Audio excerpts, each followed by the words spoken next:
So we set off from the port of Berneray and caught the boat from a small jetty across to Liverpool. It takes about an hour, and the journey is an interesting one because it's around quite a lot of obstacles the ship has to navigate through.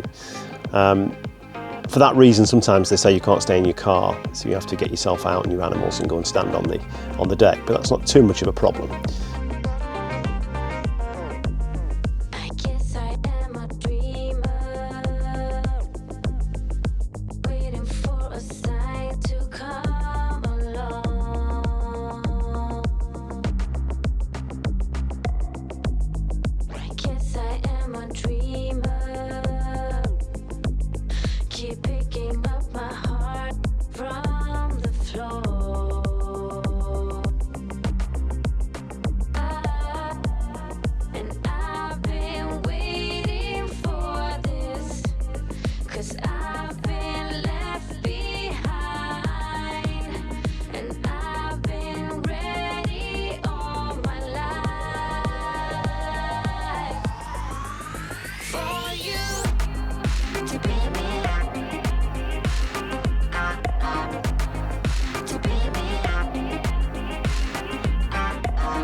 I have to confess, it's always a little bit of an anxious moment getting on and off the boat, particularly with our motorhome, which is a bit low at the front, and particularly when they take you straight to the front end.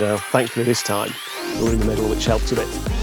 But as we went over on the boat and we sort of looked at the day, we were heading for the beaches of Harris into Tarbert to visit the Gin Distillery and then make our way to Lewis with the view of spending as many hours as we could in Harris on the way. So we were looking forward to this and we were quite excited. This was going to be, we thought, one of the highlights of the trips, and it didn't disappoint.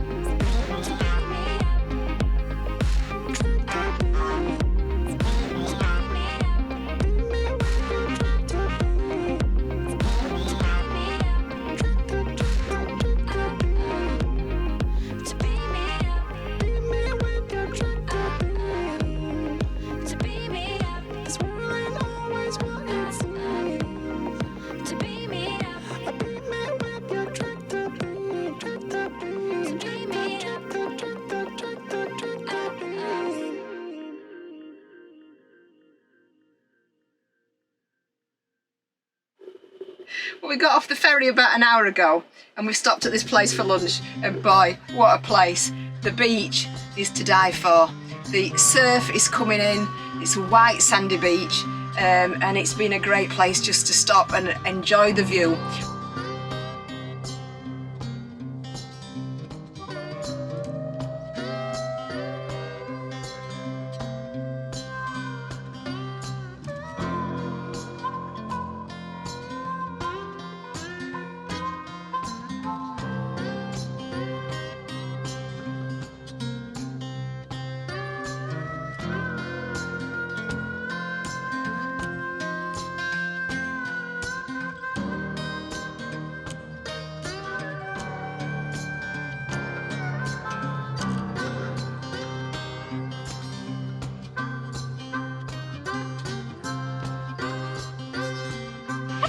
This is the MacLeod Stone. This is the Clan MacLeod, for which there can only be one, as we all know in the film. And it stands on top of the hill, looking down upon the camera onto the beach and out to sea. And that across there, across the bay, is the famous Luscantire Beach, which, as Andrew Ditton rightly says in his series that we've used to great effect really to plan this trip, it's the famous beach, but they're all great, they're all fantastic. On the west side of Harris, you don't need to head to that particular beach to prove that you've been there, albeit if you do want to, that's up to you. I'm just making the point that they're all fantastic. So yeah, this is a fine land.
The Isle of Harris has some attractive features.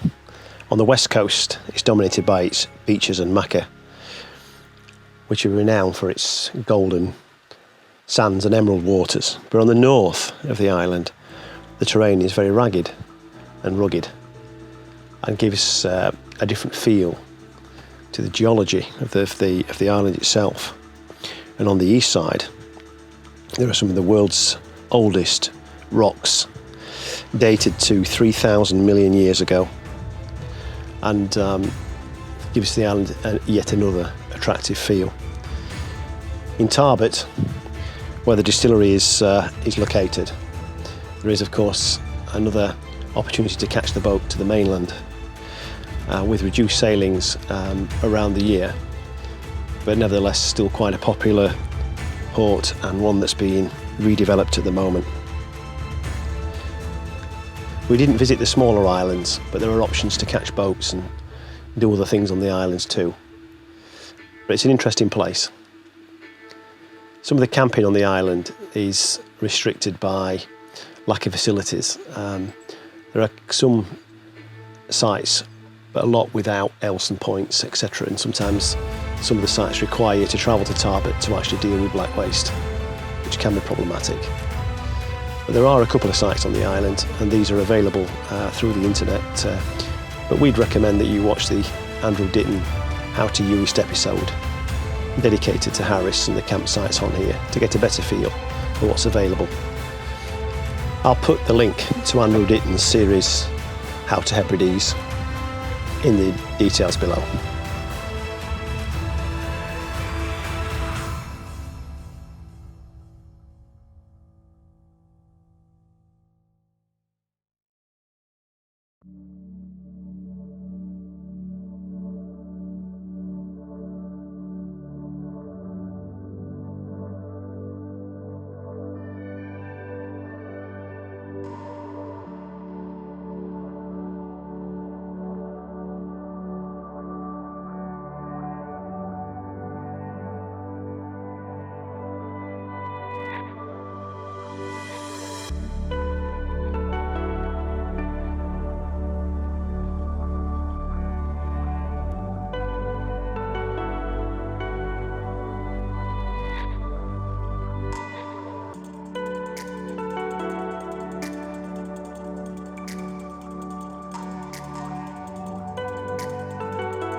never seen anything like it.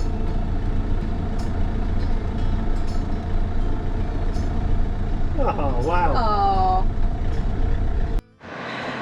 So welcome to the Isle of Harris, and we're at Tarbert. And as you can probably see over my right shoulder, we've stopped to take on supplies. And here we are at the Isle of Harris Distillery.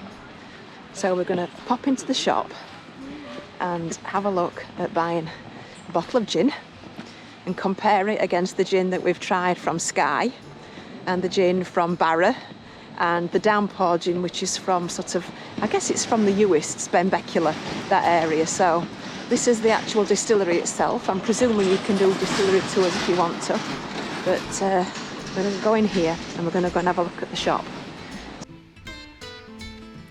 The Harris Gin website says that the inspiration for this distillery came from a guy called Anderson Burr Bakewell, who thought that the rare and elusive spirit of the island could be captured and shared with the world. The gin's apparently got 9 carefully selected ingredients, and the magical element is sugar kelp, which is taken from the local lochs by local divers. When there's no letter R in the month, the kelp is left to recover and to grow. The remaining items in the gin are apparently juniper, cassia bark, coriander seed, angelica root, bitter orange peel, cubebs, whatever that is. If you know, please put an answer in the comments. Licorice root and orris root. And apparently you drink Harris gin with red grapefruit, which is the appropriate item to put in it.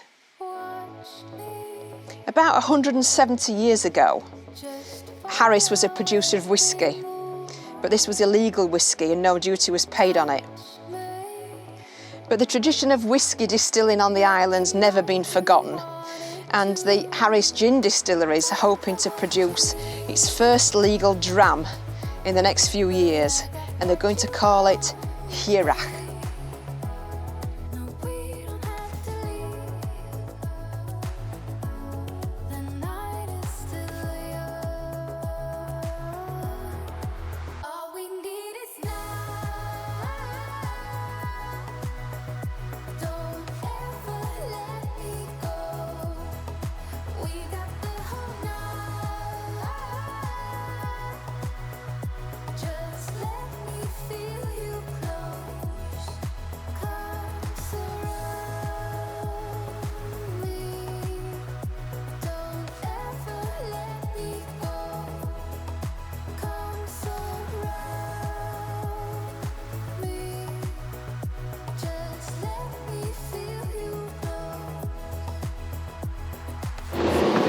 So, there we go.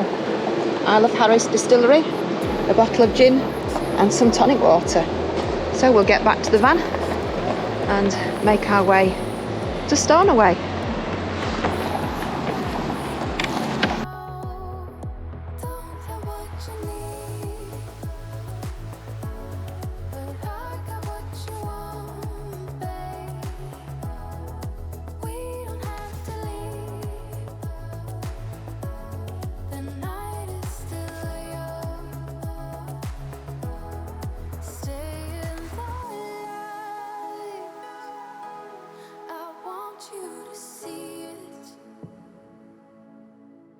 Just for tonight, I want to believe. So keep